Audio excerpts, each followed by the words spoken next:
Stump Station, episode 6. Today's guest, a journalist in Saudi Arabia. She has nearly 1 million followers on TikTok, a TED-style speaker, and most importantly, the host of Discussions podcast. Lama, welcome to the podcast. Thank you for having me, Liam. This is really exciting. I'm really honored to be on. I know, I love it. And how does it feel being on the other side?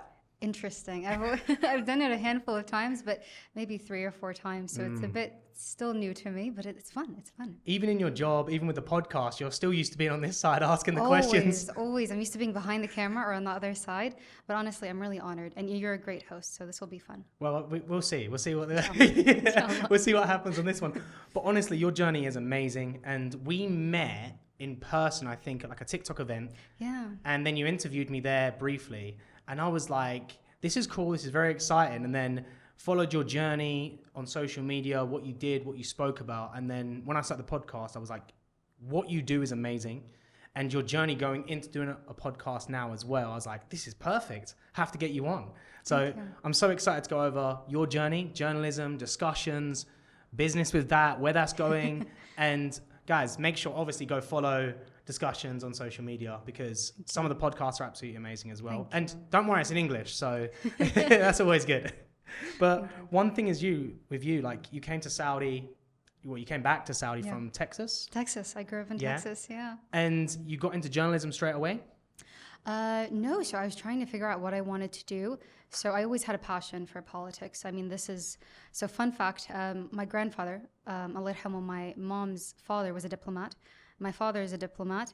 So on both sides, it's in the DNA. So diplomacy and politics was destined to happen. So I always had a passion for diplomacy, politics, and writing, but I didn't pursue it initially. So fun fact, study-wise, I'm an EMT, and I was going on to be a paramedic. And I was working in Texas at the time. We had Hurricane Harvey, and I was working, and I was kind of responding to emergency calls during Hurricane Harvey. So huge jump from journalism. But I always say there is a bit of an overlap because it teaches you, to work in the moment, work in very fast-paced environment, emergency situations. Politics is kind of similar. So when I came back to just discover Saudi. My parents were both originally from here, but I grew up in the States for, as long as I can remember. So I came back and I kind of rediscovered Saudi. I rediscovered the culture, the people, the roots, the landscapes, and I fell in love with it. And I knew at that moment I had to live here. So I called my mom, I called my dad, and I was like, I will figure out what I need to do. I'll find whatever job I need to find. I want to just stay. And, I did, different odd-end jobs, and that kind of led me into the world of politics and into the world of media, where now I'm working as a journalist.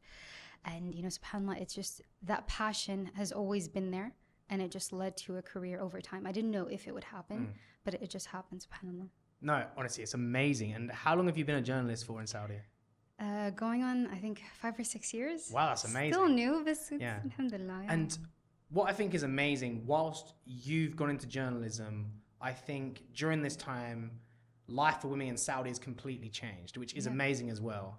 Did you, at the beginning, do you get a lot of comments or anything compared to now as the vision's changed and everything's grown?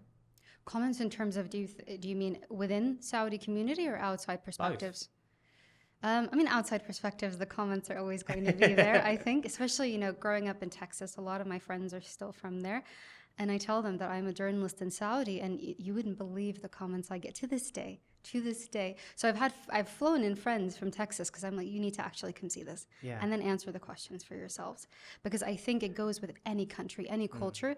We might have these, perceptions in our mind. They may be true, they may not be true. But when you come to a country and you physically see it, then you can judge. Then you can come up with kind of a hypothesis of what you believe, So I actually brought friends over to see it because they, I had one friend ask me, can women work in Saudi? And I was telling her, some of the top engineers are women. Most of the tech startups that I know are run by women. Hospitality, restaurant sector, all run by women. I mean, these are, when we're talking about SMEs, majority run by women. And I did a speech at the Al Faisal Diplomatic Studies, the Center for Al Faisal Diplomatic Studies. We had a delegation come from the United Kingdom. And I was telling them what it's like to actually be a Saudi woman. I showed them facts, I showed them numbers, I showed them like personal cases of friends that I know who have made it within the kingdom, who are leading boardrooms, leading these companies, leading private sector, governmental sector. So the information is there. The fact speaks for themselves, quite literally. Within the kingdom, no. I mean, we have a very supportive community. You know, even, you know, pre-Vision 2030, I came from a family, and we're very conservative, but we're very supportive of women. Yeah. So that's always been there, alhamdulillah. Saudi is just incredibly supportive. Men are supporting women nonstop, and women are supporting women. I said something on discussions where it's like, as you're reaching up, you have one hand pulling the person behind you. And that's what's happening. Women are supporting women, men are supporting men.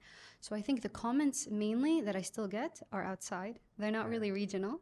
Because regionally, khalas, the perception's changed. People that have seen the kingdom, they know it. When you say that, it reminds me, because my parents came here in January for the first time. And look, love my dad to pieces, but he still had a perception in his mind. And even though I'm here, my fiance Saudi, all these things, right? But he still had something in his mind. And when he came here, he was just shocked, like in like a good way. You know, he was just like, everyone's so friendly, so helpful, so nice. And he was just so surprised on how great people are. That one time he was in an Uber and they're like, oh, it's your first time in Saudi. And he was like, oh, I'll take you to the desert this weekend and things like that. And he's like, what? Like, I'm not expecting people to be like that. I've literally just flown in, you know? And he said he'll come back instantly. He's obsessed with the food and the coffee here. But obviously I'm here, but I don't know if that's the second reason. But I think it's true. We get this perception of Saudi in our minds, especially towards women, that they don't have certain things here when they do. And what are some things that, if you could just say to the Western world, what is their perception, and like debunk it? So I have an interesting perspective on this. So I'm not here to debate anyone. I literally, I believe that the facts speak for themselves. Like I said, you can have your perceptions, you can have your beliefs, and if you want to live by them and continue living in, you know, there's a saying, ignorance is bliss, right? Yeah. If it's not in front of me, if I'm not seeing it, I don't want to be bothered by it. And unfortunately, you know, when we do see Western countries, it's not everyone, not all countries. Some of them have this perception, and it comes rooted from a place of ignorance. They don't want to know. But my job, you know, as someone who works in media, as a Saudi myself, you know, I can't speak for the kingdom, but I can speak for myself. I'm not here to defend, right? If you want to come and you want to see it, I'll show you. By all means, DM me. I'll come show you the true kingdom. I'll let you sit down in front of a Saudi woman, in front of a Saudi man, let them speak for themselves. And then you can come up with your own conclusion, right? I'm not in the business of defending or debating, right? Because I know who I am. I know who my people are. And it speaks for itself. You know, Saudi people, I mean, like you said, the example with your father when he came, it's rooted within our values, within our culture. You know, it's quite literally passed down from our ancestors. This is who we are as people. We're charitable, we're generous, we're kind, we're very hardworking, we're very driven. We've seen that as the result of Vision 2030. So I don't think we have anything to defend. It's more like, this is who we are. These are the facts. Take it or leave it. It's not bothering us at all, because we know where we're going. There's Vision 2040 coming up. We know where we're going, right? That's how I see it. No, it's true. I agree. And one thing that is with the people, or in general, the culture, that I even said to my partner, we have to have this, is that family is a huge thing. And it's very much how often you see them, how often you speak to them.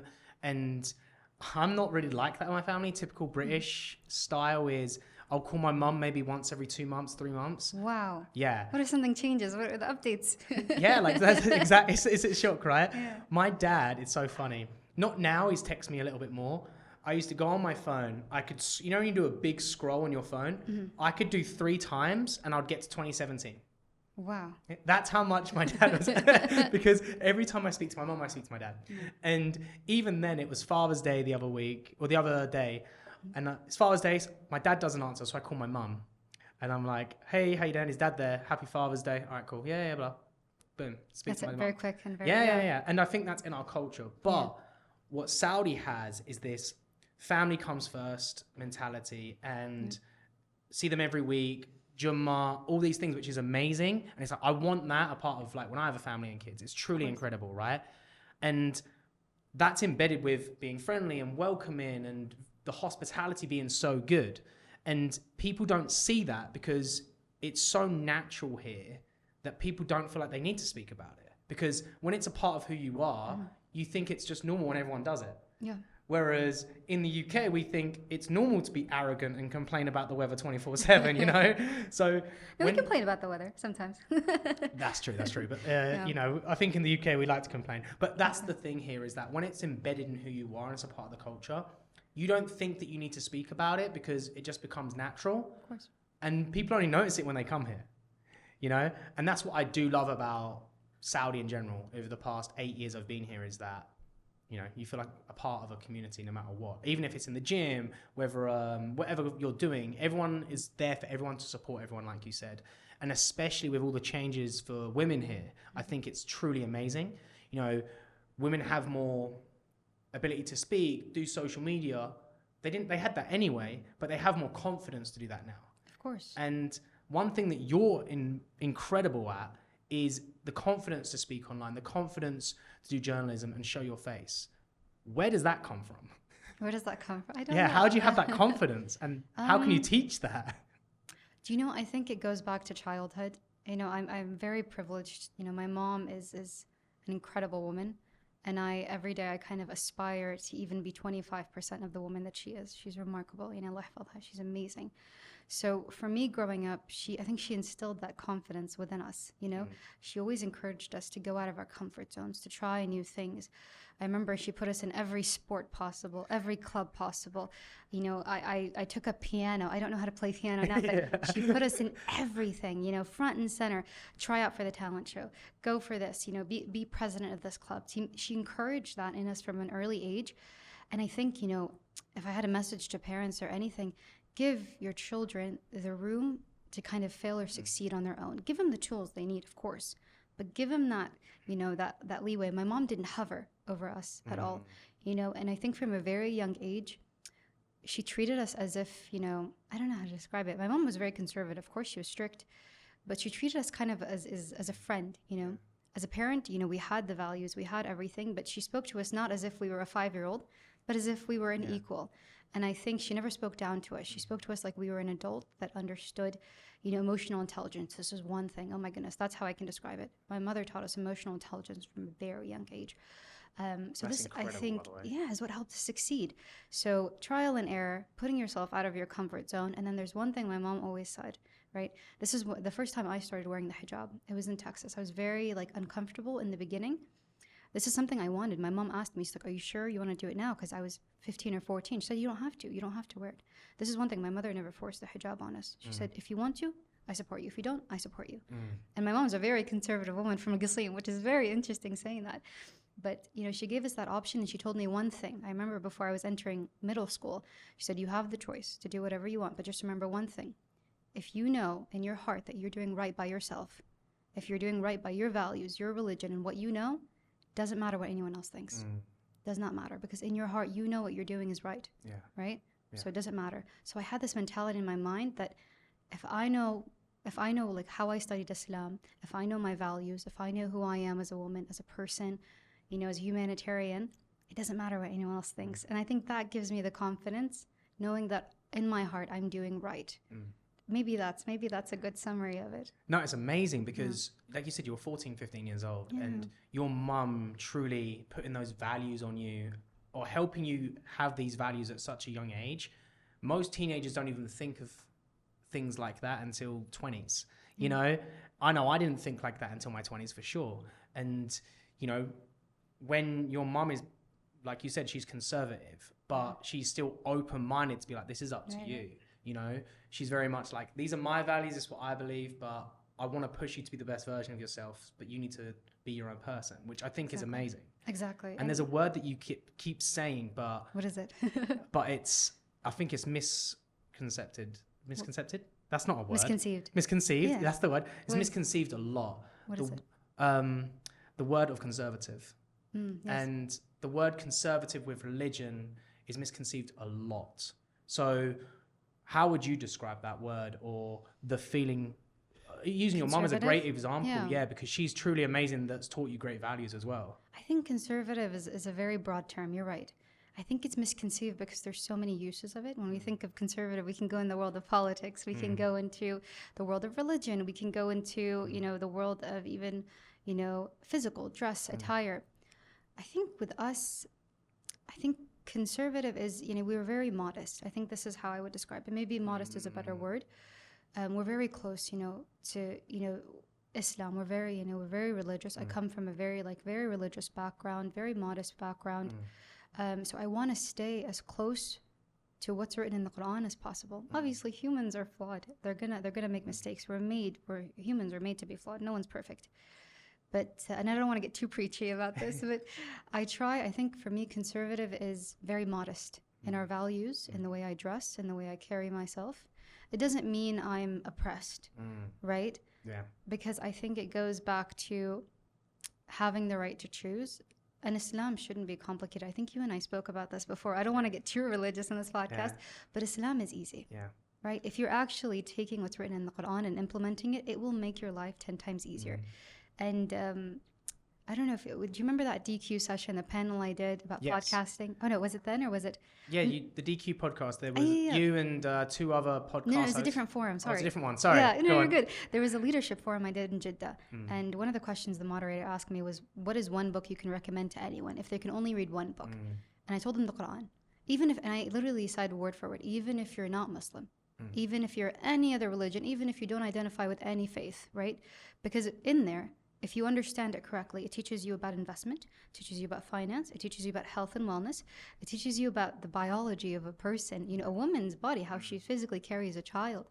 It teaches you about, humanitarian action. It teaches you about, values and confidence and how we treat our neighbors and how, everything you need to know is there. But people overcomplicate it. And it's so easy. Yeah. And I think my values is, I don't want to say conservative, maybe modest is a better word. I take what's in the book and we try to implement it as best as possible. I think that's amazing because even though I think saying conservative is fine because that's what it means to you, and that's the word that feels good to you. Yeah. Whereas everyone else might say modest, Both, I think both. Both are good, yeah. And you did say something which was amazing. It's like, it's part of your core value is religion. It's you see it in how you speak, how you dress, who you are as a person, how you post online, that it's truly one of your core values. What are some of your other core values? I think it's very simple. I think in the US, when we were growing up, our teachers were very direct and very blunt. So they'd always say, keep it simple, stupid. That's what they would always say. And I think I know it's very direct to say, but my values are very, very, very simple, right? Just be kind and then try to do good as often as I can. I'm not going to sit here on this podcast and claim to be perfect. I'm not, right? But I try to find every opportunity to do good wherever I can, whether it's in the office, whether it's, one thing I started doing in the summertime, I've been doing it maybe 2 years now, and I just recently posted about it. I never talked about it before because I didn't want it to be misconstrued, getting cold water bottles and just passing them out on a Friday morning, Saturday morning. If you see people cleaning up the roads, people doing construction, this is a simple act of kindness that kind of domino effects, right? And it helps humanity long term. So these are my values, doing good every opportunity I can get. I'm not going to sit here and claim to be a multimillionaire, but every opportunity I get, I give back. Yeah. Not because it comes back to you, but because as our values, we're put on in this world to help each other. Yeah. That's my firm belief. So doing good, supporting those around me, sticking to religion as much as I can. I try to go running as a stress reliever. I don't do it as often as I should, but I do that as a stress reliever. And just making the most out of life because our time is so limited and time is so expensive and it goes by so quickly. So I think my values are very simple. If I live by those and I don't overcomplicate, alhamdulillah, it's a good life. You seem very calm as a person. I'm not. Like when you speak, you seem so calm and collected. Yeah. Maybe that's the political training. I think. Yeah. You're doing a great job, by the way. Great job being trained. Thank you. It's paying off. Yeah. It's good. And your values are amazing. Your story is amazing. But what is one thing in your story and in your life that you've never told anyone? That I've never told anyone? Yeah. That's hard. I think my family knows everything about me. Oh, that's hard. And maybe not what you've posted talk a online. lot. Maybe that I haven't posted online. Maybe. I think my schedule. So you're saying this is interesting. You're saying that I come off calm. If you look at my Outlook calendar right now, it's micromanaged in 30-minute increments. So from 5 a.m. until 9:30, 10 is when I usually clock off. and I try to be in bed by 10 max. You know, this year, I don't know if it's because I've gotten older, but 9:30 I'm done. Yeah. Socially, even if I go out, there's nothing left in me. I just smile and nod. Yeah. So I think something people don't know about me is how micromanaged my schedule and my life is, but I think it has to be, because, you know, with discussions, I'm running a company. I have people relying on me full time, so I have to perform. You know, when you have a team, you can't be selfish. Yeah, true. You have to, like, if you're an entrepreneur, your time is not yours. They're for the team that you're working with, right? So that's taking up a lot of my time.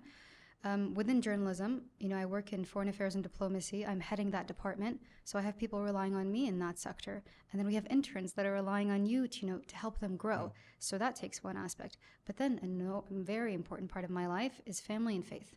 That is very important. So when you're managing these three sectors, and also maintaining sanity, I should put that in there as well. Maintaining health, wellness, sanity, and not burning out, that should be a factor. So when you have those four, you have to micromanage intensely. So when people see me on TikTok, like, oh, fun, she's probably traveling, having fun. Look at my Outlook. It's a bunch of different colors in 30-minute increments, right? Yeah. Because it has to be. Yeah. And if you want to succeed, just keep your head down. You have to work. I come off as very calm, chill, relaxed, but I'm working night and day because I know that I've been blessed. You know, I'm not saying I'm the most incredible person. I've knocked on, like, I touched grass, you know, I'm very like down to earth. But if I feel like I've been given this gift of speech, of human connection, and I don't want to waste it. So I'm going to do everything in my power that I can to expand on it, to use it to the best of my abilities. And that means working nonstop to reach your full potential. I agree. And I think a lot of people, even myself, we get lost sometimes in life, whether that be getting too comfortable, whether that be getting too content and getting in a routine that isn't challenging us. And I think everyone goes through phases of that. And the best way to get out of it is be as busy as possible with as many things as possible towards the goals that you want to have. And something that, you know, you have these 4 things that you want to focus on, but how do you really get a balance of them? Oh, I don't. I don't. No, I don't. So yesterday I was having dinner with a friend. And we were speaking, and then she looked at me. She's like, "Are you falling asleep right now? Are you okay?" And we were at Senior Sassy, and I was like, "No, I'm good. I'm awake. It's over scheduling. I'm still balancing it, right? I do want to say something like don't compare yourself to anyone, right? Because you don't know what's happening behind the curtain. For me, it's still a work in progress. I'm 26 now. Maybe by 30, I'll have a handle on it. Now it's still trying to find that balance. And this year I've started prioritizing, you know, connecting with people more, especially friends. You know, it's very funny. I always tell people I have this one friend and I see her maybe once or twice a year, and she's always pregnant during that time. And it's always a new baby when I see her, which is so terrible to say. But, you know, this is life. Just try to find the balance and don't be like too hard on yourself when you're not finding that balance. And surround yourself with people that are like-minded, that understand. So if I can't make it to dinner, if I can't see you every week, because I don't go out on the weekends, I'm not a normal 20-year-old. I've never been a normal 20-year-old, right? It's just not a priority for me. So if I'm not seeing people on the weekends, like, let's go see a movie, let's go see this, let's go see that, I'll go see the movie, and then I have my emails open and I'm working during that movie. So it's not fair to them. So I'd say surround yourself with people that are kind of like-minded, or at least understanding, so they don't take offense when you can't be there. I agree with that. And even if when I first came here, I came here at 23.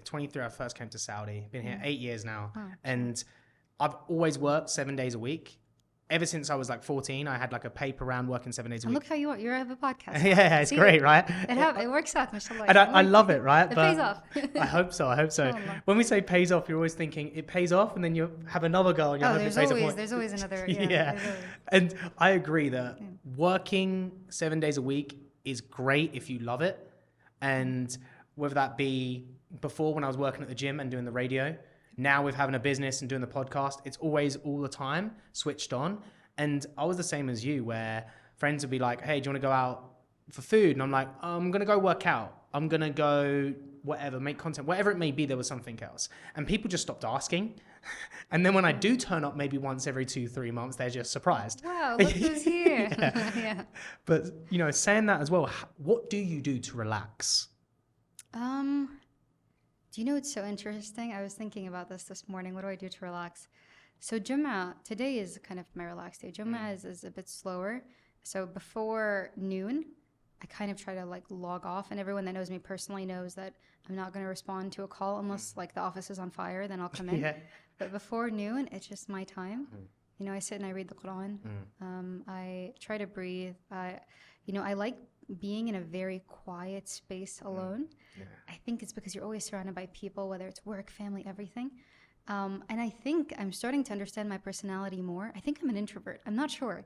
But I wouldn't say that at all. I don't think so. Because I think I refuel when I'm alone. When I'm just alone in peace and silence. I have a cat now. She kind of ruins everything. Not ruins, but I found her on the street, and she likes to knock over everything glass that I own, which is fine. So it's not always peaceful. But I do like to sit alone and just kind of embrace the peace. Running helps. Yeah. If I'm on the verge of like stress or anything. So in 2000 and I want to say 22 or 23, I was under a heavy amount of stress with work. So I was having chest pains. I got very sick because of stress.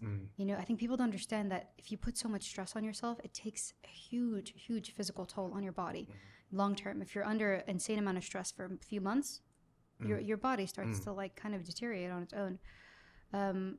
So that's what was happening to me. And the only thing I found that was helpful was yoga and running. And I was very skeptic, you know, when people are like, go to yoga. I'm not a yogi. Yeah. You know, I come from you know, rub some dirt on it, keep going background. I don't come from yoga zen because I think it is a bit more privileged to have that, you know, spirituality, you know, aspect to your life. But I started getting into yoga, loved it. And then I started running more actively. I've always loved running. So I ran track and field from, you know, 5th grade until I think senior year of high school. Oh, wow, nice. I loved running, you know. So I got back into running. That helped regulate my like nervous system, my immune system. I was very calm. I think physically, so, you know, working out really helped. And then more mentally was just taking time alone and then reading the Quran. I think recentering back. That's it. Yeah. I agree, especially with the physical exercise. You know what I mean? That's a big part of my life anyway. But even if you're not someone that wants to work out all the time, 5-6 days a week, like just using exercise as a way to stay healthy and release stress is so good. And one thing my partner does, and it's amazing now, she gets up early, like 6 a.m., not as early as your 5 a.m., but 6 a.m., and she'll go to the gym straight away as the first thing she does. And it just sets up her day. She feels good. She has more energy. And she was just, why didn't I do this before? And I'm like, well, I have a different style. I don't do that. But you've got to find your own way to release the stress, to feel good in your body, to feel good mentally, to deal with the stress, or just to deal with, you know, trying to have a health goal, you know? Yeah. And do you still run a bit and do yoga a bit? So I have yoga on Saturday coming up, so I do still actively do yoga. Running, I'm trying to remember last time. Actually, no, 2 days ago. Okay. 2 days ago, I went running, but it was short. It wasn't like it was a 2-mile run. It wasn't intense. Did you do it inside or outside in Saudi? No, inside. In the summer, I have to do it inside. Yeah, true. But in winter, Wadi Hanifa. Oh, it's amazing. Amazing to run. There's a big cycling community there on the weekends, so it's so much fun. And they're very friendly, and they wave hi, and you wave hi back, and it just feels encouraging. And even the runners, they're cheering each other on as they're passing by. Wadi Hanif is amazing for like working out. I need to try it in the morning in summer. Maybe it's we'll see. You got to go at like 6 or 7. Early. As soon as it gets to 9, it's really hot. Okay. Really hot. And I can imagine, like, I'm wearing a t-shirt and shorts, so you're probably going to be more hot, right? Up. Yeah. So next year, Riyadh Marathon, how much can I push you to do? I don't know. You're not the first person to ask. Hey, look, there's a 4K, a 10K, 21, I can do the 10K. I can do the 10K. I think I can, but I've been asked writing that in the calendar. We'll like loop back an interview. Plus 10K. It's on camera now. You have no choice. 10K. When is it? February. I'll put it on my calendar. Yeah, that's fine. No, I'll do it. I'll be here. I'm serious. 10K. All right, look. What are you gonna sign up for? Like half marathon? Or? So I did the full marathon last year. Mashallah. Okay. Honestly, would not recommend people doing it the way I did it. Why? My friend said, let's do the full marathon. And it was 30 days before the full marathon. No training, no nothing. No, I trained. So I said to my friend Ben, Ben, if I'm doing the full marathon, I'm committed. Like I'm full on. Good. So I ran 6 days a week. Some days twice, running every day. Yeah. So you're running, first week I ran 50 kilometers, second week 70. The last week before we had like an easy relaxing one, I ran 80K in 1 week. Honestly, horrible. Like it was the worst month. It's impressive though. But the goal was to hit under 4 hours, which is quite fast for that time. I didn't make it. And then Were you close? 4 hours, 8 minutes. That's good. But my friend Aziz, honestly, he ran the Dubai Marathon like a month before. And he said, I'll run it with you. I don't want to curse with you on here, but I want to say some words to him. It was good. He he's a nice guy, amazing guy. Did he make like 350 or something? But no, he just pushed. He ran with me. Yeah. He ran with me. But we're at kilometer 33, and he's taking business. Honestly, he was taking a call from work because it was an emergency, and I'm dying. I show off. Yeah. So like on speaker. Yeah, we need to schedule that meeting. Let's go. And I said to him at the end, I was like, I'm there literally. I was bleeding through my shoe and everything. It was quite bad. And he's there taking a business call. And I was amazing. This is horrible. But he's amazing. That's impressive. Without him, I would have been like 6 hours. But ask him what his training regimen is. I want to apply it for the 10K and see what. Oh, he runs every day, by the way. I don't know if I can do that. Yeah. I'll try. Sorry. I don't know if I can do all that. But I'm going to hold you to that 10K running challenge. Deal. No, I love that. Deal. No, I love that. And I think everyone out there, everyone should have a fitness challenge, whether that be small, large, just to push yourself. And I think that's key because even if you are someone in business, someone that has your own podcast, someone that's crazy schedule like yourself, I think having goals everywhere is key, you know? Mm-hmm. But for yourself... Pushing yourself. I think pushing yourself to limits, you know, whether it's physically, mentally, pushing yourself. It's the best thing you can do for your body. True. That being said, though, what are your goals? Whether that be with work, with the podcast, in life, what are they? Oh, there's so many. I don't know if I want to say. I think I have a long-term goal in diplomacy. Mm-hmm. When I say long-term, you know, I'm still young. I'm 26. But I'm hoping I can achieve that goal at least within the next 10 years. I don't know if I want to say. That must be a huge goal for 10 years. Oh, yeah, because people will do it in like 30 plus years. It's a very difficult thing to do. Within the world of diplomacy, you can probably guess what it is, but that's what I want to do, inshallah. That's one of my missions. Discussions, you know, we have a long-term plan with discussions. I talked about it during the DQ panel session. Initially when I wanted to start discussions, I really wanted to run it as a nonprofit, but at the time it just wasn't feasible. Yeah. I think there's a lot more that goes into running a nonprofit in Saudi. So we decided to just start it as a regular company, but I want to expand it beyond because when I was looking at media in Saudi, it can be very costly to start your own podcast. I mean, you know, it can be very costly to start your own podcast, buy equipment. And there's so many people that are so aspirational, you know, similar to my team and who I'm working with. I've been working with this team for 6 years now, you know, in the media sector. They all have a similar drive and they want to help each other and they want to, you know, share the true vision of who Saudis are and, you know, upskill and support other people around them. So that kind of operates as a nonprofit charitable side of it. So through discussions, I want to create a platform that educates people, that highlights social impact that's being led by the kingdom.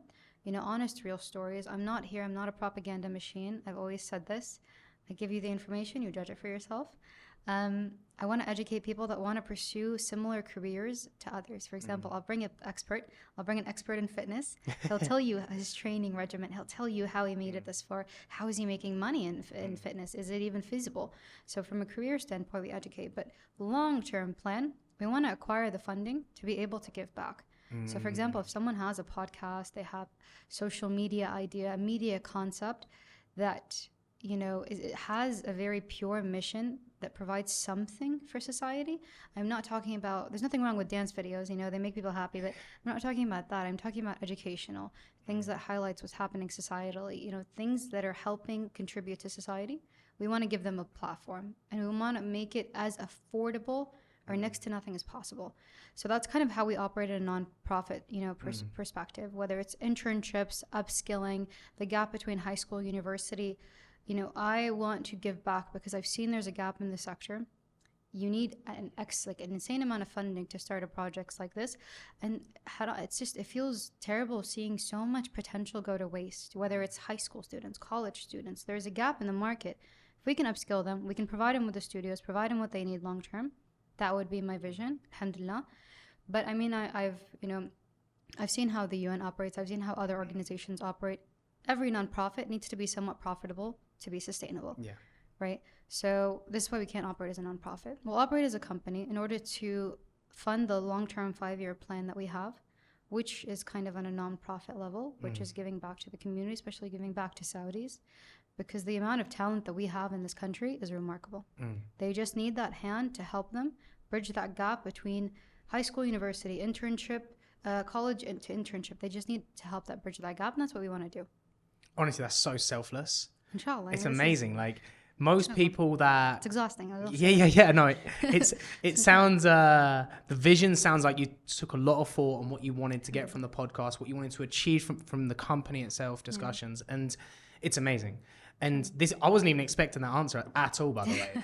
I was expecting, I wanted to have my own thing. It would be super good to I mean, help that's more fun people. too. Yeah. No, I mean, there is like some selfish aspect to it. So when in my career in journalism, I love writing and I have a passion for writing, but I've met so many amazing, remarkable people working in this sector, both within journalism, within interviews, like the way we've met, and even outside, people that I've met. I feel as though when you're doing a written article, it's not giving them the attention that they deserve. I read the newspaper. I don't know if I can say the same for anyone else in the world. It's not a lot of people that read the newspaper anymore, and that's fine, because with digital media, it's an evolution. It's constantly growing. Now we have the introduction of AI. We have new technologies coming in, right? Video and podcasting is where the new mainstream media is. So if I have someone who I feel in Saudi is doing amazing work, they're not necessarily an A-list celebrity or the most famous person, but we can learn from them. Yeah. We can learn from their experiences. We can learn from the mission that they're driving, the work that they've done through video content, right? So not everyone has the privilege or the time to sit and read a newspaper, but if I can bring you a podcast, if I can bring you a quick 30-second clip that educates you, this is the way to do it. So I was meeting amazing people, like I said, but I felt that they weren't getting the attention they deserved. And that's where discussions came about. So it is like a little bit selfish, but also I don't know, it's a mix. Yeah. I think when you take on your own project or your own business, you have to be a little bit selfish in terms of, because that's what you want to do. You enjoy this, it's right? Yours, yeah. It's like your baby, of course. And you have to be like, this is selfish. I want to make something of this, make it grow and blossom like a flower, basically, or a tree, whatever you're thinking of, or the analogy is. But you want it to do well. So you have to have some sort of like selfish part, but your overall goal is to give back. That's our mission, because I've been given so much from Saudi. Saudi has given me a platform. It's given me a career. It's given me a home. It's given me a family. It's given me a sense of pride. This country has given me everything. It's given me my identity and who I know. I want to give back to the next generation, especially in media. So like my mom, it goes back to my mom. I'm in love with my mom, by the way. So it goes back to my mom. And I hope she watches this video, because she always instilled in us from a very young age, you have a talent. You might not know what your talent is right now, right? But you have a God-given talent, whether it's sports, whether it's business, numbers, science. You have a talent. Find a way to use that talent for good, to serve, right? I believe my talent is people. It's human connection. It's media. It's politics, policy. I think that's my God-given talent. I wasn't traditionally educated in this sector, but I understand it more than I understand anything else in this world. I want to do everything I can to do good. Of course, you want to make profit. You need to be sustainable for your family, for yourself, but use that for good. So you have a very good talent of connecting with people and speaking. You're very good at like training and gym, and you understand how your body operates. You have this ability to use that and pass it on to another human being. Why wouldn't you? It's a beautiful thing to do. Well, thank you. Yeah. I wasn't expecting that to turn into me. Thank you very much. No, but I'm just giving an example. Everyone, the videographer has a gift. He has a gift. He understands video. He understands production, right? If he can use his talents to spread information, to spread usable information for people, why wouldn't he? Yeah. We all have a talent. Honestly, it's amazing that the way you think in terms of, what your mom taught you, obviously it's about, you've got something amazing in you find out what it is, but you also have to give that to someone, the next person. Yeah. That could be your kids, that could be someone, an intern, that could be anyone, right? It can be even in your circle. You don't have to go abroad. It can be in your circle.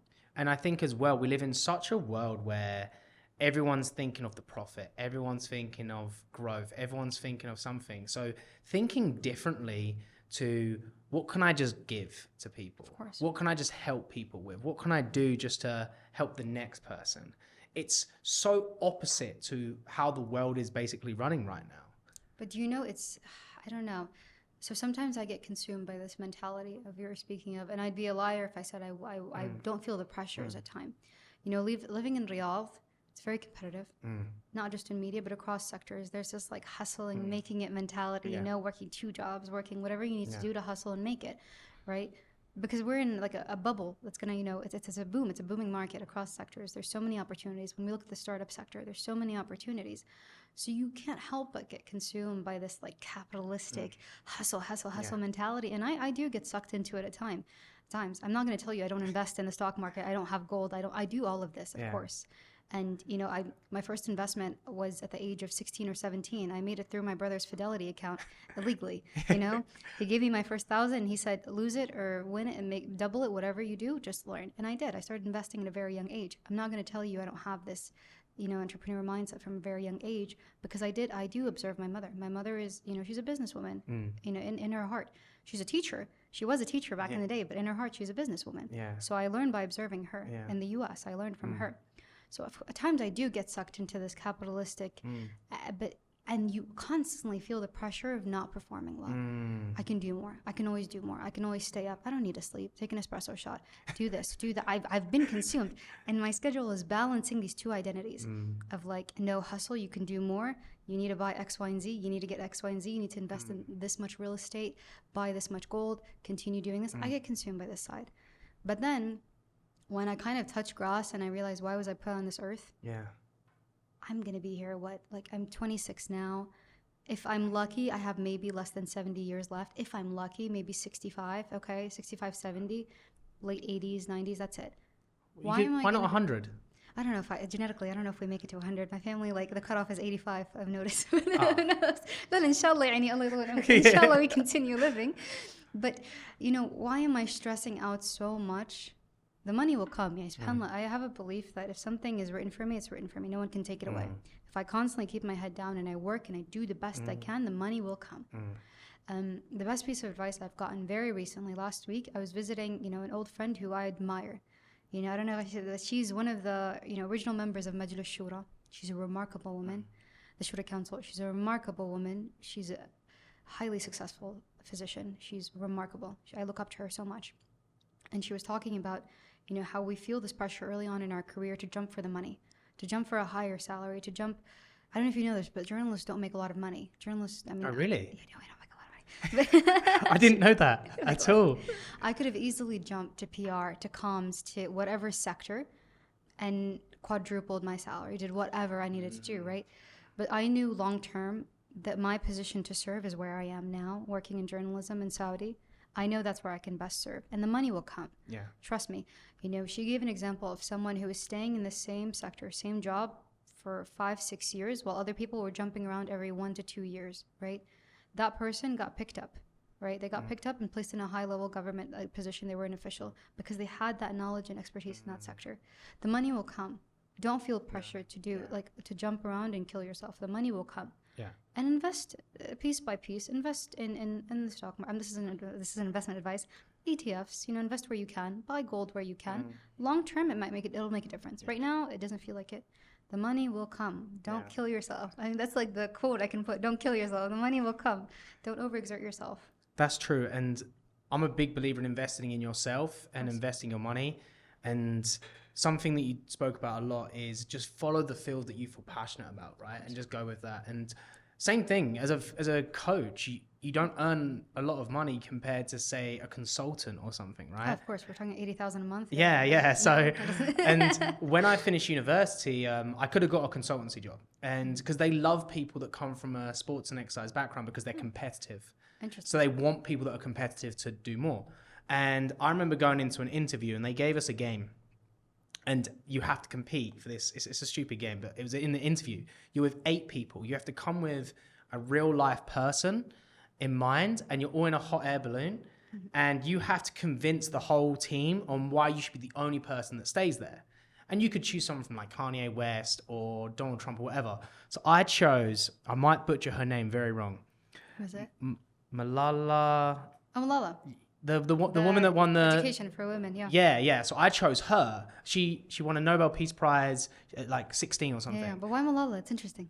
Because my quote was, she's done all this already at 16 years old. What she can do with the rest of her life is much more. So I chose this woman and I won it, right? And then in the end, I looked really good in the interview. They offered me the job, and really good. And I'm like 21, and I said to my mom, I was like, I don't think I'm going to take it. I don't think I want that job. Like, it's great money, but it's not what I want. Literally, I left uni, graduated. 5 months later, I get a job offer from Saudi, and it's more money than would have been there. But even then, if you're a consultant in Saudi, you get more. But it's just a sign of, like you said, follow a passion, it will come. Follow a passion, keep working hard, it will come. And especially with that self-development in mind of investing in yourself. And I went through a phase as well where I read a book every week for like a year. Wow. And I've never really read much before. Like I read a bit, but not like a lot. So I was like, this is what people do. So I did it. And then I was like, I've got all this knowledge about an area now of like life coaching, self-development, habits. And then I was on my last year of my contract with the gym, and I was like, I think I'm just going to do this on my own, and created a business on my own. And it's a huge risk, right? But exactly what you said, if you invest your time and effort into yourself, you go into an industry that you love to do, it's going to come together eventually. Whether you see it in a year, 5 years, 6 years, it's going to come together, but you got to work hard, whether that be a crazy schedule like yourself, or work hard what you think is, keep educating, keep putting in the money in the right places, and eventually you'll see quotes, what you see as success, right? That's brilliant. Honestly, it's true. I mean, I'm so happy for you that worked out. But even it's what you said exactly. And I think I want to like kind of hone in on this topic. If you stay in a sector, you become an expert in the sector. Okay, your salary, your physical salary on contract might not be amazing, but if you have the experience, people will pay you for your knowledge. People will pay you to advise on projects. I've gotten paid to advise on media projects that aren't public. Obviously, not publicly known that I advised on those projects. But because I know the sector, I know how it operates in the Saudi, people paid for that information. It's not on my contract. It's a private little side hustle.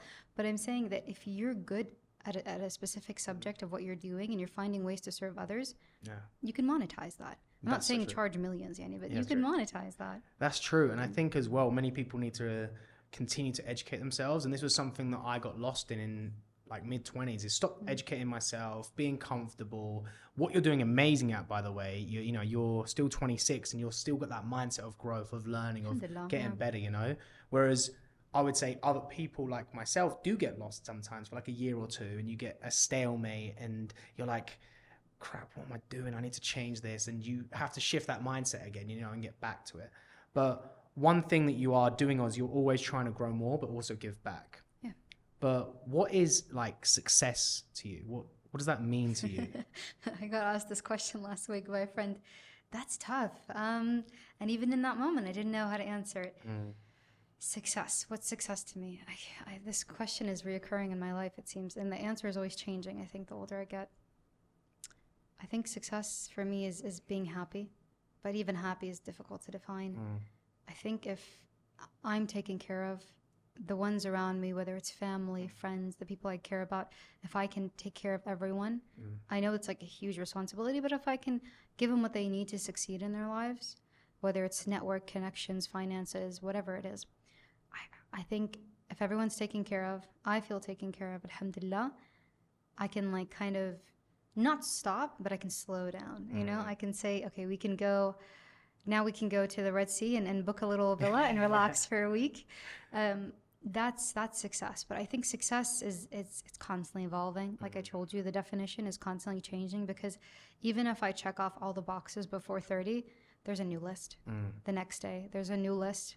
Success for me is surpassing all the objectives that I put on myself, whether it's, my PR, my mile time, whether it's, how close I'm staying connected to the people I love, whether it's, my career, am I going to reach that position as a diplomat, whether it's, different positions that I want. If discussions is operating, we have a full team, we're creating jobs in the sector, we're hiring Saudis, we're hiring interns, we're upskilling as much as we can. That is success level 1. But then there's success level 2, right? There's going to be more. Yeah. So for me, success is putting a goal for myself, saying, I'm going to work hard, I'm going to make that goal, I'm going to succeed, and then I'll go to the next objective, because I'm going to push myself mentally and physically to see how far I can go. That's success in my mind. And I think it's constantly evolving. How comes you always are trying to push? You just want to get, like you said, to the end of life and realize that you've done everything? No, not that. No. Why am I constantly pushing? Because I know I can. I know I physically can. And honestly, I've taken time off. I've taken like a few weeks off and I get bored. And then boredom slowly goes into depression, and depression slowly goes into a dark hole of what is my purpose in life. So I don't like that. Because I know that I get bored very easily. And if I'm not challenging myself, what's the point? That's myself. That's who I am. So I need to constantly keep like pushing myself, because that's fun to me. I'm very competitive. I don't like to compete with other people. I like to compete with myself. I don't know if that's toxic or not, but I think that's better, by the way. Is it good? I think it's so much better. Because my mom. So fun fact: when I was growing up, I was very competitive, insanely competitive. And in my mind, I think I was a very arrogant little 9-year-old because I thought I was the best. I was like, I'm the best. I'm better than everyone else. I know multiplication and division. I'm the fastest runner on the playground. I'm better. You know, that was me. Yeah. I had this huge ego. I don't know where it came from, because I come from like a very modest, upbringing. My mom is very modest, kind, humble woman. And then like I came out of nowhere, very competitive. I'm better than everyone. That was my complex growing up. So my mom put me in track and field competitively. She put me in gymnastics. So I was doing that. I was doing Model UN. I was doing speech and debate. And even all those clubs, I became president or captain of them. I had to, like, I don't know why. And I wasn't challenged. I was bored in school. So I was learning multiple languages. I was reading all these different books. I was bored. So I started competing with myself. And I think maybe you're right. That is healthier, because when you're competing against other people, you're comparing yourself. So for me, I'm not trying to be the best in the room anymore, because that was a very childish mentality. I'm trying to be the best within here, right? And I know there's a long way to go. I'm not saying I'm the smartest, or I'm the best in media, or I'm the best diplomat, or I'm the best businesswoman. I still struggle to do taxes and accounting. It's my worst nightmare. I need ChatGPT to tell me what 100 divided by... I'm not good at math, right? I'm not perfect in anything. But I know I can still do more. So I know there's like, we're here, but we can be up here. So that's why I feel like I'm going to keep pushing myself, because that's a waste of a gift. That's a waste of an opportunity if I'm okay with the status quo, which I'm not. And even if I get married and have kids, there's still more to do. Maybe I'll start a child care, maybe I'll start something with like kids clothing. Maybe I'll start, there's always something to do. Do you get what I'm saying? And I agree. Yeah. And I think as soon as you start comparing yourself to other people in the room and you want to be just the best in that room, you're just building an ego. But most importantly, you're never going to grow more. Exactly. And I'm a big believer in, you should never be the smartest in the room. You should never have the most money in the room. You should never have anything, because you should be around people that are doing better than you. You should be around people that are doing the same as you and have ambitions like you. And sometimes that's lonely and hard, because you might be in a place that you don't have these people around you. And I talk about this a lot, and I'm very honest with my friends back home. Love them to pieces. When I go home, we relax, but we think very differently. Some of them have kids and are married, and their focus is being the best husband and the best father or the best mom, right? There's nothing wrong with it. It's just and that's amazing. Yeah. But that's not me right now. I'm not in that place, right? So I need to be around people that want what I want, of course. And I think that's one thing to realize is like, push yourself to be the best version of yourself, but you got to put yourself a little pat on the back when you've done a bit well, exactly. Right? No, I do. I know, but the one thing I'm coming to realize is you don't know what you've achieved in the moment, because you're always looking at the future, right? Maybe I unlock this door, my eyes are immediately on the next lock. I should look around the room and say, I did it. I'm not good at this. I'm learning to do this year, to kind of give myself a pat in the back. Okay, you've secured this interview with a foreign minister. Lema, you went and you had this very high level dinner and you spoke about regional politics and you did good. Yeah. Like you were confident and you knew your stuff and you studied. Like, give yourself a pat in the back. You did this. I'm still learning to do that. I'm still learning to give myself the credit, because I know there's so much more to do. But I like what you said about surrounding yourself with very like-minded people. Yeah. But I want to expand on it, even like across sectors. So what I started doing now is I've noticed my career has kind of skyrocketed in the last 2 years, whereas in the first 3-4 years, I felt like it was at a standstill. And I think what I did new now is I started micromanaging my schedule, but I also started networking more.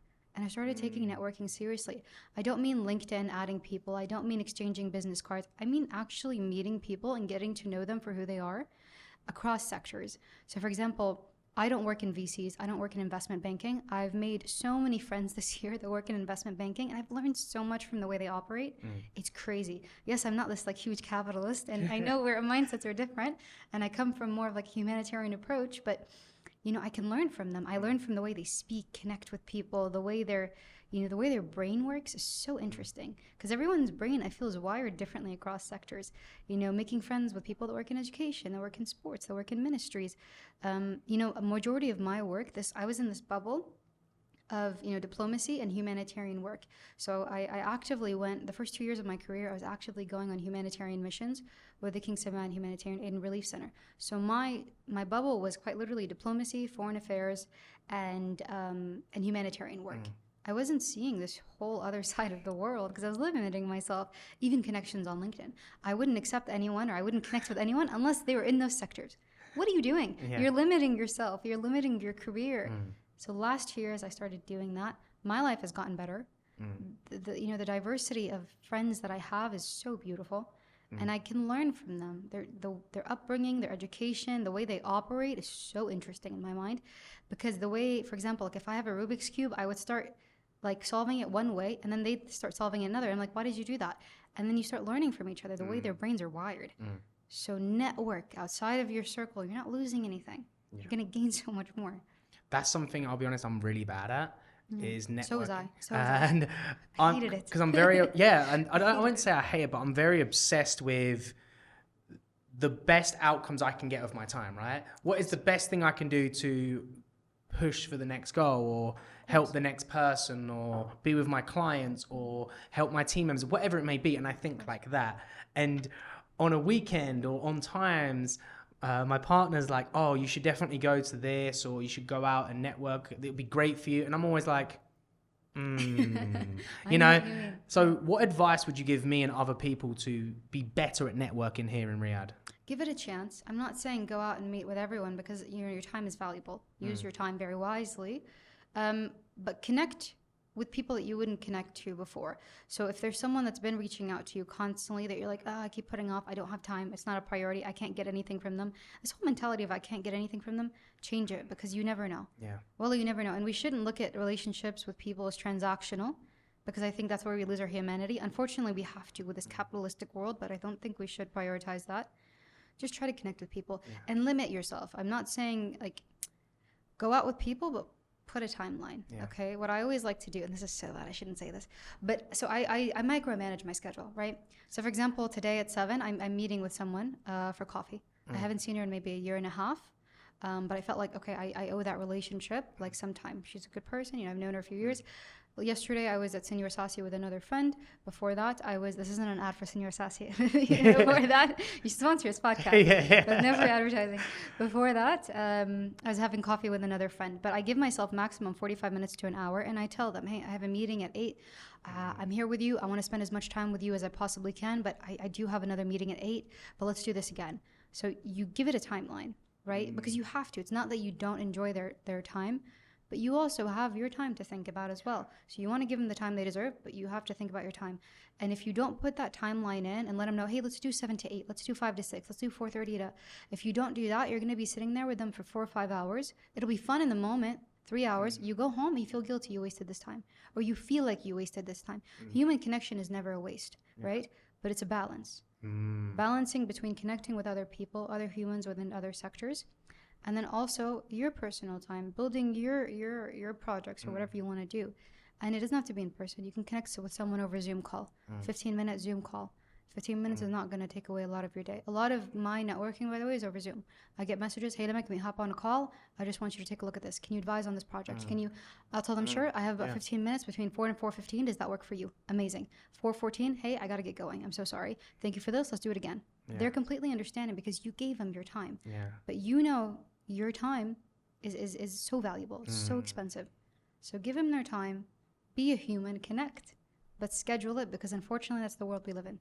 I think I'm gonna definitely start doing that. And hey, I'm free from 4 till 5. Like exactly. It's so and small, it's not but rude. It's not rude. People, and if they get offended, I'm sorry they get offended. But Yani, I'm building something towards the future, and I want to give you the time you deserve, because I genuinely care about you as a human being.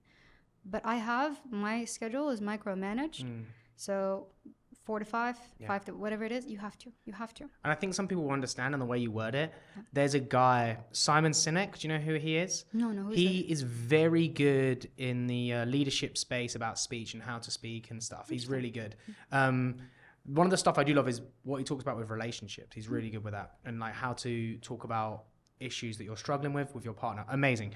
But one thing he speaks about is the way you word things to friends. Be like, hey, look, I really want to see you. I miss you so much. I'm literally back to back for the next 2 weeks. Yeah. Would you mind we grab a quick coffee for an hour? Like, I'm free at 5 till 6. Whereas being like, hey, look, I'm free 5 till 6. Can you do then? Liam, you're good at this. You don't need me. You're asking for advice. You just said something brilliant. You're good at this. But you know where I learned this? I learned this tactic from an investment banker. Yeah. I would have never learned this. But investment bankers, their schedules are insane and they have to do things nonstop. But I learned it from like them. Yeah. But what you said is brilliant. Someone clip that and then use that on social media. That's brilliant. I just used your words in a way of like the way he would present it. No, but it's great. I'm going to start stealing that from you now. My schedule is so packed. It's great. It's great because you're being honest. Your schedule is very packed. But you want to give them the time they deserve. And it's kind of like a sales tactic as well. It's what you do, but it's also a way of being like honest, but in a nice way, you know. And I think that's amazing. I think it's brilliant. Saying that though, you are busy. You're crazy busy. I know you're here on my podcast. Appreciate it. No, I'm having so much fun. Keep going. I don't care. But your podcast is incredible. It's so good. You're getting some amazing people on. And we've spoke about the vision and what you want to do. Was that the reason why you started, was to give back to people? Not initially, no. So that was the long-term plan because I saw that it had the potential to do so. You know, I was getting DMs. So when we initially posted the trailer, we were flooded with comments and DMs and LinkedIn messages and the business email for discussions, asking if people can volunteer, asking if they could intern. People were asking, they wanted the experience between college, university, and the job. They needed to gain that experience and they wanted to come on discussions. And I noticed they all had this similar mindset of, and this is honestly what made me feel so extremely happy, that they said that they wanted to work for me because they felt that I was a good leader and it resonated with them. I'm not giving myself a pat in the back, but hearing them say that, that means the world to me. Because I don't really care about everything I've accomplished. Okay, it's nice, but at the end of the day, it's how I'm viewed. If people can really see me as a human, as a person, as someone who has a pure mission, that is my dream come true, right? Because that's who I am. One side with discussions, it was not the nonprofit side when we initially started. Like I said, I saw it long term because it had the potential to do so. Early on, I was writing, I was doing these interviews, but I felt like I could do more. So there's two aspects of it. I felt like my job was getting too routine and easy. When your job is easy, you need to either jump to a higher position, you need to make some change, or you need to add something that challenges you. That's what I believe. I needed a challenge, right? And I like being a leader. I really do. I've always had this leadership mentality, not because I want to be a tyrant or I want people to look up to me, but because I feel like I can give back, right? So that's how discussions was started. At the same time, I noticed on TikTok, so every time I post an advice video of just something very quick, if I have 5 minutes, I'll get out my phone in my car in between meetings. If I'm in the basement parking lot in between a meeting or in between a lunch, I'll record a piece of advice, whether it's career advice, LinkedIn advice, and I'll get a flood of comments and DMs. Lemma, can you talk about this? Lemma, can you talk about that? Lemma. And I felt like I can advise, but I'm not going to claim to know everything. I don't know everything. Yeah. So, for example, I was getting comments about starting your own business. I don't know a lot about that. Now I do with discussions, but when I started, I had no idea how to start a business in Saudi. So I was thinking, what if I bring, a tech startup CEO, or what if I bring someone who works in Saudi Business Center, or someone who knows the business sector or startup sector, entrepreneurial, the investment sector in Saudi. I'll bring you an expert. You send me all the questions, everything you want to know, and I'll ask them it. We'll videotape it so more people can benefit. That was the idea of discussions, right? So discussions came with two legs. It was about providing advice and expertise in a way that I physically couldn't because I don't have the knowledge. I can give you advice on media, LinkedIn, and whatever it may be, social media. I can't advise you about, health and wellness. I'm not an expert. I can advise you about pursuing a career in medicine. I'm not the biggest expert. Okay, I'm an EMT, but I'm not an expert. Yeah. I can't. So if I can bring you an expert, I'll ask them the common questions on how to pursue that career, whether it's the mistakes they made, is it even financially feasible? Are you going to make money as a director, as an actor, as a singer? Are you even how do you make money as a singer, right? The real questions that people want to know. Videographers, we brought in a filmmaker and I asked him, how do you even get funding for a film? Is it even feasible? If you were to before you were even to start, what would you have wanted to know? And it was negative, but it was the truth. Yeah. There is no funding. You're going to be broke for a long time, but then the money will come. But in order to acquire funding, you need to do X, Y, and Z. Approach this in the private sector. Approach family offices. Approach private investors, government investors. Get rebates. Like all of the information you would need to know to be a filmmaker or whatever sector it may be. That's what we're doing on Discussions. Another side of it was, I'm not a propaganda machine. I keep saying that. But I believe that we're lacking in communication when it comes to Saudi media, right? We have rich stories. We don't know how to tell them. Right? Maybe in Arabic we do beautifully, which is gorgeous, right? I mean, Arabic is such a rich language, so it's easy to tell the story. But when it comes to wider audiences, there's a gap in that communication where the message is misconstrued easily because it's not represented in the best light possible, the best way, right? Like I said, I'll present you the facts, the real information, what's happening, but let's present it in a way, in a language that people understand. I'm not talking about English, Arabic, Spanish, not that type of language, human language, cultural language. So that's what we're doing with Discussions, right? I'm not force-feeding you Saudiya, but as you're watching the episode, we might talk about a project. We might talk about an initiative Saudi has led, right? You, at home, are going to go look it up because you want to know more about it, right? You're interested in what Saudi is leading. When we brought in someone from the UNFPA, the United Nations Population Fund, UNFPA. I don't know. I don't actually know. It's a UN entity. I'm going to butcher the name. It's a UN entity that supports women and young girls, right? Whether it's abuse, whether it's in humanitarian situations, reproductive rights. It provides them everything that they need in these humanitarian crisis situations. And people don't know that the King Salman, Saudi Arabia's King Salman Humanitarian Aid and Relief Center, is working very closely to fund these missions in Yemen, in Somalia, in Gaza, in Palestine. People don't know this. Yeah. These are all being funded in collaboration with Saudi Arabia. So we brought in a UN official. I asked her, what are you doing on the ground to helping these women, protecting them from sexual violence, protecting them from physical violence? Wow. People don't know this, right? So I'm asking genuinely. I have no ulterior motive. I want to know. I want to know, Saudi Arabia is giving you this money. What are you doing to protect these women? Unintentionally, someone's going to watch that video and go look it up. And then another side of that video was, what advice would you give someone wanting to pursue a sector, like a career in the UN? Because it's not easy to get into the UN. It really isn't. It's very competitive to get a job at the United Nations. So it was that side of it, going to humanitarian work, but also shedding light on real stories that the kingdom is leading in the humanitarian sector, unintentionally, right? We're not force-feeding you information. You want to know, like, people didn't know this. I didn't know this. I didn't know that Saudi Arabia is funding missions to protect and support women and young girls in Yemen, in Somalia, and Palestine. I didn't know this, right? So I brought in an expert, talked about it. People learned more about what the kingdom is leading in humanitarian initiatives. Not biased, all factual information. The woman is not Saudi that I brought in. She has no bias, you know what I mean? She's originally Palestinian American. And she talked about this, and it was a beautiful interview. So we talked about career side. I helped you understand how to pursue a career just like this expert, this woman who's been doing this for 40 plus years. And I shed light on what the kingdom is leading in a very non-propaganda, a very casual way. Yeah. That's our mission. No, I think that's amazing because I didn't know any of that, first of all. I didn't know before I met her. I was like, you need to come on my podcast. Yeah. You have no choice. You have to come on. It's amazing. And what you're doing is just, you're asking the hard questions, but also in a way that, hey, look, the answers aren't hard because they're facts. Exactly. But no one knows the real answers. People aren't speaking about the real answers. Yeah. And whether that be how to do something or what is actually happening. And you truly see in this example, what Saudi is doing to really help other countries, other women, be safe, most importantly. Yeah, the projects are amazing. Yeah. And that's truly amazing. But then all your other guests, you're finding out details about what they do that are truly going to help the people listening to do that, to get into that, but also understand it.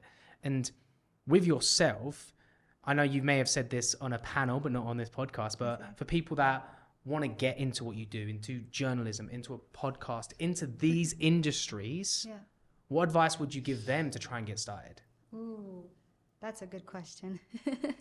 Okay, so I would give a disclaimer. It's not all rainbows and butterflies. It's a very difficult sector. I wouldn't go into it if you're looking for a 9-to-5 because it's not a 9-to-5. Some days you're waking up and looking at the sunrise from your window in the office in your cubicle. Some days you're in the office 2 or 3 hours. It's not always bad, right? So it's a balance. You never know. It's a heavy news day. Get ready to live, eat, breathe your keyboard. You're going to be there for a long time. If it's a light news day, you're going to be there a few hours, but you're always on call. I will say that. You know, I've been called at 3 a.m. Lima, where are you? Lima, I'm like, I'm sleeping. It's 3 in the morning. Lima, open your laptop. Did you see what happened? I've gotten those calls, right? And you always have to be like on call, like always. It's only these last 2 years that I feel I've grown in my position in my sector where I have the privilege to kind of slow down and not look at the wires constantly to see what the news is updating. So I will give that disclaimer. Good side of it is how to get in the sector. It depends what you want to do. If you want to be a journalist, figure out what beat you want to go into, whether it's lifestyle, whether it's politics, whether it's sports. You know, sports is alive in Saudi. I've tried it. I didn't understand it. It wasn't for me. But find out what you want to do and pursue that sector. You can study journalism. You can study political science. You can study communications. You can even study translation. There's so many majors. But I think figure out how to get your foot in the door. Because it's very competitive to get that interview. If you're trying to be a journalist, it's very competitive. Find as many online training programs as you can. Internships. I know CNN Academy has like a training program that they do in Abu Dhabi. I'm not sure if it's virtual or online. You can do that. Sky News has training programs. Arab News has training programs. You know, different news outlets. Sign up for their training. Network with whoever your editor, whoever is that's training you. Prove to them you are qualified and you are passionate and you are driven, okay? And they'll give you the job, right? It's not as easy as just applying online because CVs get lost. Network, be good at your job, know the sector. Know the sector, okay? I'm not just talking about know how to write and grammar check. Know what's happening in the sector because in job interviews, I will ask you, what's the headline of the day in politics? What's happening? Why is this country doing this? Why is, not to get political, but why is that country doing that? What do you believe is going to happen? If you were to analyze this in an opinion piece, what do you think is going to happen geopolitically? Why do you believe that? Most recently, the White House announced this. Like, I will ask you what's happening. If you want to work in politics, if you want to work in this diplomatic foreign affairs division, you can't answer me. You're not passionate, right? You're not. But if you're coming into politics and I ask you about a sports question, you can tell me everything about sports. I'll tell you, why are you doing this? You know sports. Yeah. You can tell me, just go join sports and you'll be successful at it because A, you're very well informed. You're more passionate than someone about that specific beat. So know your bread and butter, know your sector, network, because your CV, where you enter university, it's not enough. In this day and age, it is not enough. I will tell you that. And then when you do get that internship, be ready to go. Be on call. Be prepared. Research. Read as much as you can. Consume as much information as you can. Make this your life for the first 2 years, and it'll be easier after that. Media is more broad. There's a lot you can do in social media. You can be a social media influencer. You can work in marketing, communications, comms. There's so much to do in media. Journalism, I think, is more rigid. But to summarize it, network, know the sector you want to do, and know why you want to do it. If it's for the money, I would recommend going to another job. But the money will come later on. The money will come. But if you're a fresh grad and you're looking for a high salary, go into consulting. Go into like engineering. Go into, go into investment banking. You know, that's if you're looking for money and you're looking for quick money, maybe journalism isn't right for you. But most journalists I know, by the way, they're not in it for the money. They're in it because they have a passion for knowledge, for people, for spreading factual information, for just sharing accurate information that has no agenda, no disinformation, no misinformation, just providing factual information to people, to the public of what's happening, and storytelling. That's why journalists pursue the career. That's why I pursue the career personally. Honestly, it's amazing. And I think a lot of people are going to get a lot from you from listening to this or watching this because you're really helping someone out get started or even understand what they need to be doing if this is for them, you know? And you are very successful. You've done an amazing job. You're incredibly hardworking. Not yet. Hey, look, there's a long way to go. Compared to where you were 5 years ago, you've succeeded quite well, right? Alhamdulillah. Very, very, very. There's been a lot, yeah. But what are 3 habits that you have in your life right now that a 21-year-old you could have had to get where you want to be? I think it has to do with networking, connecting with people. I was confident at 21, but I think I didn't have the knowledge to back up that confidence. So I think maybe having more knowledge to back up the confidence when it comes to networking, meeting people, and connecting with people. I think putting myself out there at 21 more. I mean, I started discussions I dreamed up in 2021. It didn't happen until 2025, by the way, which is kind of sad to say, but it's okay. Everything is meant to be on its own timing. I think I wish I would have had like the guts to change something big, take a big jump. But at the same time, I'm glad I didn't, because early on in my career, it's good to just soak in information rather than taking that chance. So maybe networking, taking bigger risks. 3, I don't know. It's interesting because I think everything happens for a reason, but maybe managing my schedule more. I think I was a bit more relaxed. You know, I think I went to the movie theaters one too many times. And now I haven't been to the movie theater in a very long time. And last time I went, it was with my cousin because my aunt made me. So it's not like I don't really have that much time, which is better because I don't think it's the best use of time personally. So I think maybe time management, networking skills, and then taking bigger risks. I wish I would have done that earlier on. But at the end of the day, everything happens for a reason. Maybe if I would have done that, I wouldn't be who I am today. In terms of like education, knowledge, having that information to back up who I am, I think maybe I wouldn't have had that. So I'm glad I did everything the right way, even the big mistakes, even the embarrassing, awkward moments, because God knows there's been plenty. But all of that has led to who I am today. And alhamdulillah, I'm very happy with that. No, honestly, it's amazing. I think people could definitely do that. And I'm so glad you said managing the schedule as well, because you spoke about it a lot. So I think it's so important to have. And, you know, for young women out there that might be a little bit nervous to put themselves online, go out of the way and do these things, what is some advice you'd give them just to even just get started? I think, okay, so it's a bit contradicting because your digital footprint is scary. It follows you everywhere. If you delete something, it's never really gone. I will say that. So I always warn interns that I have. I'm like, use social media because it is so incredibly powerful. The amount of interviews I have gotten because I've sat in front of a foreign minister in a different country and they've told me my daughter watches your TikToks.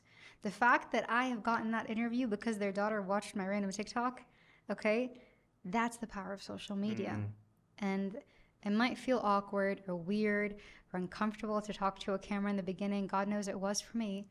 But then once you do it, it's so natural. I think I can talk to a camera better than I can talk to a person. And I'd like to think I talk to people well, but it's become so natural to me, right? And I think it's because we live in a digital age, it should be easier. Get out of your head. I think the best piece of advice I can say is get out of your head. You're here. If I zoom out, okay, and we look at Saudi, we look at the population, we zoom out regionally, look at the GCC, we zoom out, we look at the larger, wider MENA region, the Middle East, and we wider, keep going up to the continents, and then you go back to outer space, the galaxy, you're nothing. You're quite literally I can't even see you, right? You're like this. So why do you care? Why do you care what people think? It goes back to the thing my mom taught us when we were younger. If you know in your heart you're doing the right thing, and your values, in your core, you're doing the right thing. Why do you care what anyone else thinks? And the comments are going to keep going. I don't look at my comments. I look at the nice ones. I think I have selective delusion where I only see the fun stuff. I'm like, oh my God, you want advice? Yes, let's do it. But if a guy goes, why is she doing? I'm not looking at that. I'm not. And rarely do I get negative comments, but it's like selective delusion. Just be delusional. Do whatever in your heart you feel is right, but just keep in mind your digital footprint is everywhere, right? So don't go against the conduct of the kingdom, your morals, your Islamic morals or your Christian morals, whatever your faith is. Don't go against your values, okay? But produce content that you want to produce, right? As long as you're not hurting anyone or anything, you're not causing physical, emotional harm to anyone. Do what you want to do because this life is too short. So get out of your head. Because zoom out, I can't even see you from the universe. I can't even see me, right? So why does it matter? Just do it. No, I agree. And I love that. There's a guy called Alex Hormozi. Do you know Alex Hormozi? You're naming people I don't know. I should do more research. No, it's okay. I should do more research. These people are just entrepreneurs that talk about business a lot. So I love following these people. Amazing. He said, I might get the quote wrong. He literally said, I am an intelligent animal on a rock in the middle of space, in the middle of a galaxy that in 100 years' time, everyone's never going to know. So whatever I do doesn't matter. I love that. I'm going to use that now. So whatever I do doesn't matter, right? So even if you succeed, you fail, it doesn't matter. So do everything for your goals, your passion, your values. Otherwise, you're going to get to the end of your life, whenever that may be, and you're going to have regrets. And that's the worst thing that anyone's going to want to have, you know? So with discussions, who is your dream guest that you would love to have? That's a hard question. I think I know my dream guest. I don't know if I want to say it now because it's kind of a long-term plan, inshallah. Ya Rab. Discussions now is still very small. It's still a very small podcast, but I have very ambitious goals for it. My dream guest, I think it's very easy. It would be His Royal Highness Crown Prince Mohammed bin Salman. I think, what he's done within the kingdom. I've lived abroad, I've worked abroad in different countries. I've never seen it in any other country. I've never seen a plan, executed like this in any other country. And, obviously, of course, with the leadership of His Royal Highness King Salman, what he did pre-Vision 2030 with Riyadh was remarkable. It's not been seen anywhere before. So that leadership is really inspiring. And I think just kind of being able to bring His Royal Highness on the podcast, interview him, talk about how he's brought this vision to life. And I think it'd be so remarkable and beautiful seeing how his brain operates because it is so interesting. I've never seen, a person operate like that. And it'd be inspiring, it'd be beautiful, it would be educational for the youth. And I personally, I'm very biased. I would want to know what he would have to say because I've done research on him. I've been covering everything he's leading with Vision 2030, with what King Salman, His Royal Highness King Salman's leading with Vision 2030. Seeing this vision come to fruition, like I said, I've never seen anything like it anywhere around the world, anywhere. Other countries have had visions, they've had projections, they've had plans, but see it carried out at the capacity it is, at the success it is, to see the financial impact it's made, the diversification within the economy across sectors, the job creation, the opportunities, the innovation we're seeing in AI, in tech sectors, within education, within sports, the transformation of ministries, of different authorities. Invest in Saudi alone. I mean, when we look at that alone, it's remarkable. I've never seen something like this. And I know I'm biased as a Saudi citizen. I know I'm biased, but I've never seen something at this capacity. So to have that interview, to advise not only people within the kingdom, but people abroad that genuinely want to know who is His Royal Highness Crown Prince Mohammed bin Salman, who is he? How does his brain operate? How did he create this vision and carry it out at the success and the speed? Let's talk about the speed. Yeah, that's incredible in itself. 2016 to now? Yeah. It's remarkable. I agree. And there's one thing that people need to realize just from an outsider's point of view is look at any country, any leader in the past 4 decades, 5 decades, right? Look at that, a timeline of 10 years? No one has changed and done it at that speed like Saudi has successfully. They've tried to make changes, good, bad, whatever you want to think, but never as successfully with the people guiding and agreeing with it and actually happy with it.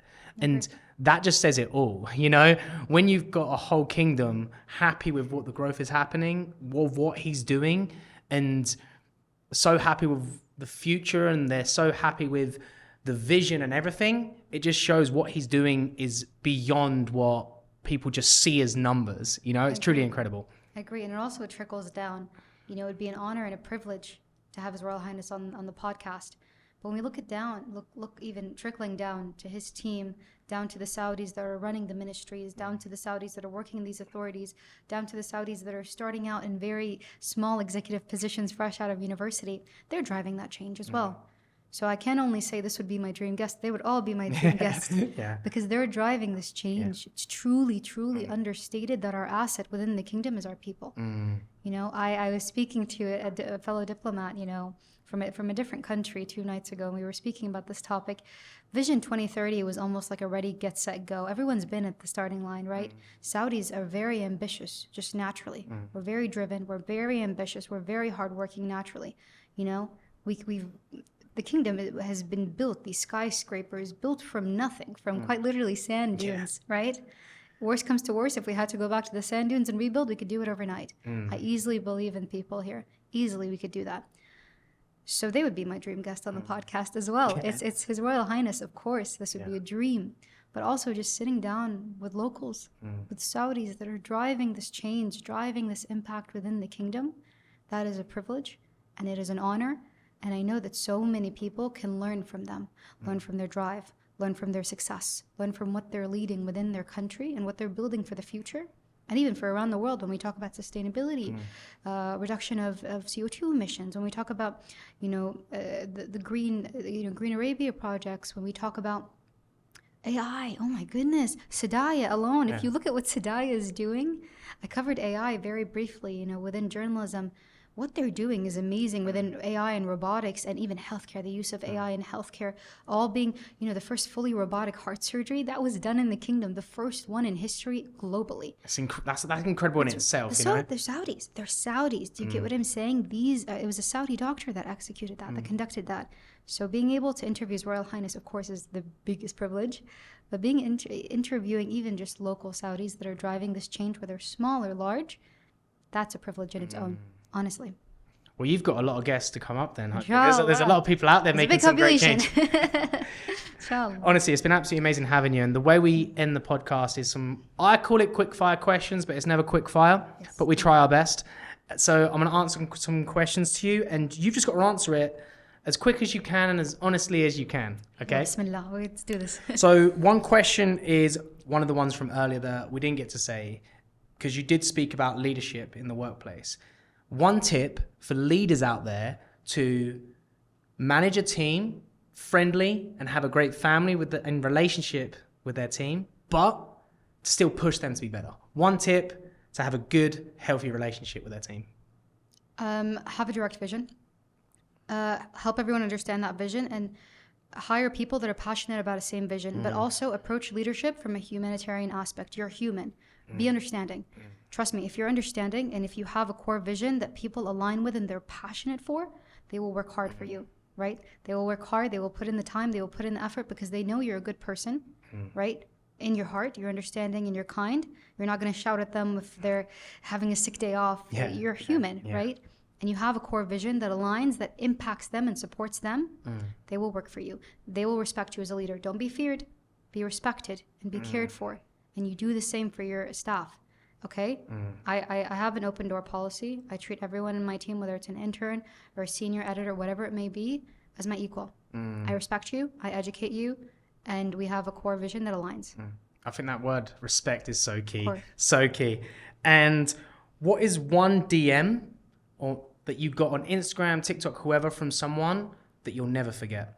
One DM? One message, one random message from someone out there. It could be a fan that you'll never forget. A fan? That's easy. That's my best friend, my mom. I mean, her just liking or saying, Lema, good job, keep going. I love this video. That's my mom. And what is one truth that you find hard to accept? One truth? Yeah. I can't control everything. I'm a control freak perfectionist times 10 a million. I'm the type of person that I'm like, I can do everything. I control everything. It's okay to let go. I love that. It's hard. I'm still trying to swallow that truth. What is one quote you live by? Okay, so two. Mine is this one. I always say to myself, be kind and do good. My mom's is find the one that went back to the talent. Find what you're good at and find a way to serve others with that talent. So find every opportunity to do good with the skills you've been given by God. And this is one that you say on your show a lot. It is, what advice would you say or give to someone who wants to pursue the same career as you? That's funny. It's a good one. Work hard. Be open to learning. Be open to making mistakes. Make mistakes. Fall off the hill. Keep climbing up. You're going to keep getting knocked down. Keep working hard. Don't get distracted. Okay? This is for women and men. Do not get distracted. Look at your vision. Run towards it. Do not get distracted. Okay? Especially your 20s and your 30s. This is very toxic. Keep your head down and work. You're working towards a mission. Okay? Don't get burnt out, but you're working towards a mission. I love that. And what is one thing that people don't know about you? That's tough. I don't know. One thing that people don't know about me, I put a lot of pressure on myself. I think it's very obvious after this interview. I don't know if it's healthy or if it's not healthy, but I think I've learned to adapt to it. I put a lot of pressure, more pressure than anyone else in this world puts on me. My mom is very appreciative. She's like supportive of everything I do, and she's the one that tells me, you need to slow down. You're doing a good job. But for me, no matter what I do, there's still more to do. There's still more that can be done. And I don't think it's toxic because I do allow myself to rest. I do pray. I pray on time 5 times a day. I go to yoga. I breathe. I go running. I relax. I eat very, very clean. Even my drinks, I drink black coffee, sometimes a matcha, no sugar, no syrups. I try to eat very, very clean. And caffeine, I try not to do so much caffeine. So I put a lot of pressure on myself. I think not a lot of people know that. But I think the results are worth it. What I'm seeing, alhamdulillah, and it's worth it. Well, from hearing your story, I think it's definitely worth it. And hopefully it's going to be even more worth it in the next 10 years, right? And, I know this is an English show, but one of my goals is to learn Arabic, and I suck. So, so you're going to help me end the show in Arabic. I'm going to look at this camera here and end the show in Arabic. So whatever you say, I'm going to be speaking to everyone, end the show in Arabic. It's going to go well. So whatever you say, I'll repeat, and hopefully it's some nice words. I'm trying to think what can we say? Oh, this is easy. You could just say like shukran jazeeran. Yani, thank you for watching. Shukran jazeera. Yeah, this is good. That's it. That's it? Just thank you very much. Khalas. I want to keep it simple. Okay. I don't want to overpower with you. No, that's okay. Because I know you said one person told you like a very difficult thing to say. I appreciate I don't want to overpower you. And everyone should definitely follow you on your social media, follow discussions. And it's just on your social media, do you want to tell the guys your Instagram and TikTok is the same, or is it different? Yeah, it's the same. I think it's lemma_LHA. I think my Twitter is different, but lemma_LHA is Instagram. And then discussions, I think it's discussions_official show. But if you look at lemma_LHA, my Instagram, it'll lead you to discussions. No, honestly, guys, definitely check it out. And shukran jazeera. No, jazeera. What is that? Shukran what? Shukran what? Just say shukran. It's okay. Shukran jazeera. Shukran, subscribe, and I'll see you guys next time.